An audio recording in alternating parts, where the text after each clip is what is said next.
But as you can see from the array of ingredients, we've got some beautiful little violets. We've got some nasturtium flowers that I've just pulled the leaves off, strawberries, apple mint, pistachios. We're going to be doing a nasturtium and ricotta hot cake with a apple and pistachio salad with a verjuice and honey dressing. The batter is just some self-raising flour with a little tiny bit of extra bicarb, eggs, a little bit of sugar, not too much.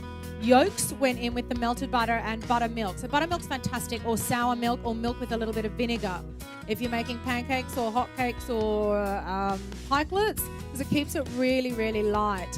And then I've whisked up the egg whites and folded those through right at the end.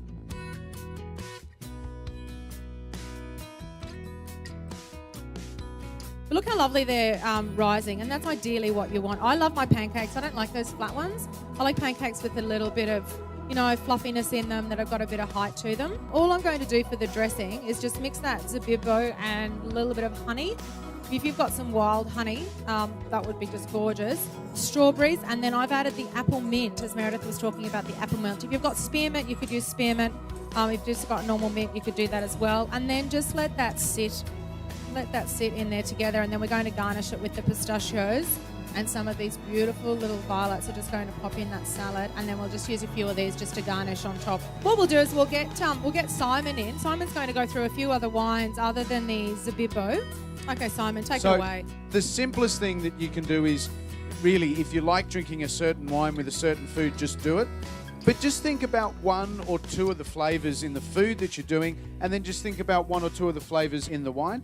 Also, the other thing you want to do is you don't want to put too strong flavours or too sweet flavours together. So you don't want to take a really sweet dessert and put a really sweet wine, because it's too much. Something like the Lindeman Sweet Season Zabibo, the sparkling wine, which has got a touch of sweetness, almost that sort of really grapey freshness.